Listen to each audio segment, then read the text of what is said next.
پیدائش اس کا 35واں باب جو 29 آیات پر مشتمل ہے۔ اور خدا نے یعقوب سے کہا کہ اٹھ بیت ایل کو جا اور وہیں رہ، اور وہاں خدا کے لیے جو تجھے اس وقت دکھائی دیا جب تو اپنے بھائی عیسو کے پاس سے بھاگا جا رہا تھا، ایک مذبح بنا۔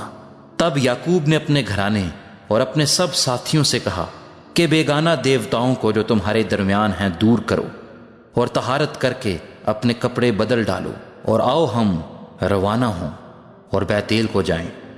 وہاں میں خدا کے لیے جس نے میری تنگی کے دن میری دعا قبول کی اور جس راہ میں میں چلا میرے ساتھ رہا، مذبح بناؤں گا۔ تب انہوں نے سب بیگانہ دیوتاؤں کو جو ان کے پاس تھے اور مندروں کو جو ان کے کانوں میں تھے یعقوب کو دے دیا، اور یعقوب نے ان کو اس بلوت کے درخت کے نیچے جو سکم کے نزدیک تھا دبا دیا۔ اور انہوں نے کوچ کیا، اور ان کے آس پاس کے شہروں پر ایسا بڑا خوف چھایا ہوا تھا کہ انہوں نے یعقوب کے بیٹوں کا پیچھا نہ کیا۔ اور یعقوب ان سب لوگوں سمیت جو اس کے ساتھ تھے لوز پہنچا۔ بیت ایل یہی ہے اور ملک کنعان میں ہے، اور اس نے وہاں مذبح بنایا، اور اس مقام کا نام ایل بیت ایل رکھا، کیونکہ جب وہ اپنے بھائی کے پاس سے بھاگا جا رہا تھا تو خدا وہیں اس پر ظاہر ہوا تھا۔ اور ربکا کی دایا دبورہ مر گئی، اور وہ بیت ایل کی اترائی میں بلوت کے درخت کے نیچے دفن ہوئی، اور اس بلوت کا نام الون بکوت رکھا گیا۔ اور یعقوب کے فدان ارام سے آنے کے بعد خدا اسے پھر دکھائی دیا اور اسے برکت بخشی، اور خدا نے اسے کہا کہ تیرا نام یعقوب ہے، تیرا نام آگے کو یعقوب نہ کہلائے گا بلکہ تیرا نام اسرائیل ہوگا۔ سو اس نے اس کا نام اسرائیل رکھا۔ پھر خدا نے اس سے کہا کہ میں خدائے قادر مطلق ہوں، تو برومند ہو اور بہت ہو جا، تجھ سے ایک قوم بلکہ قوموں کے جتھے پیدا ہوں گے، اور بادشاہ تیرے سلب سے نکلیں گے، اور یہ ملک جو میں نے ابراہیم اور اسحاق کو دیا ہے سو تجھ کو دوں گا، اور تیرے بعد تیری نسل کو بھی یہی ملک دوں گا۔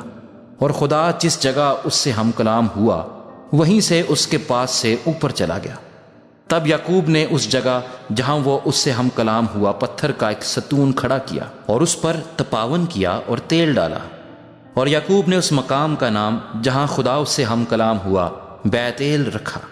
اور وہ بیت ایل سے چلے، اور افرات تھوڑی ہی دور رہ گیا تھا کہ راحل کے درد ذیل لگا، اور وضع حمل میں نہایت دقت ہوئی۔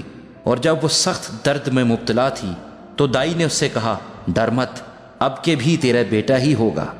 اور یوں ہوا کہ اس نے مرتے مرتے اس کا نام بنوئی رکھا اور مر گئی، پر اس کے باپ نے اس کا نام بنیامین رکھا۔ اور راحل مر گئی اور افرات یعنی بیت لحم کے راستے میں دفن ہوئی، اور یعقوب نے اس کی قبر پر ایک ستون کھڑا کر دیا۔ راحل کی قبر کا یہ ستون آج تک موجود ہے۔ اور اسرائیل آگے بڑھا اور ادر کے برج کی پرلی طرف اپنا ڈیرا لگایا۔ اور اسرائیل کے اس ملک میں رہتے ہوئے یوں ہوا کہ روبن نے جا کر اپنے باپ کی حرم بلہا سے مباشرت کی، اور اسرائیل کو یہ معلوم ہو گیا۔ اس وقت یعقوب کے 12 بیٹے تھے۔ لیا کے بیٹے یہ تھے، روبن یعقوب کا پہلوٹا، اور شمعون اور لاوی اور یہودا اور اشکار اور زبولون، اور راحل کے بیٹے یوسف اور بنیامین تھے۔ اور راحل کی لونڈی بلہا کے بیٹے دان اور نفتالی تھے، اور لیا کی لونڈی زلفا کے بیٹے جد اور آشر تھے۔ یہ سب یعقوب کے بیٹے ہیں جو فدان ارام میں پیدا ہوئے۔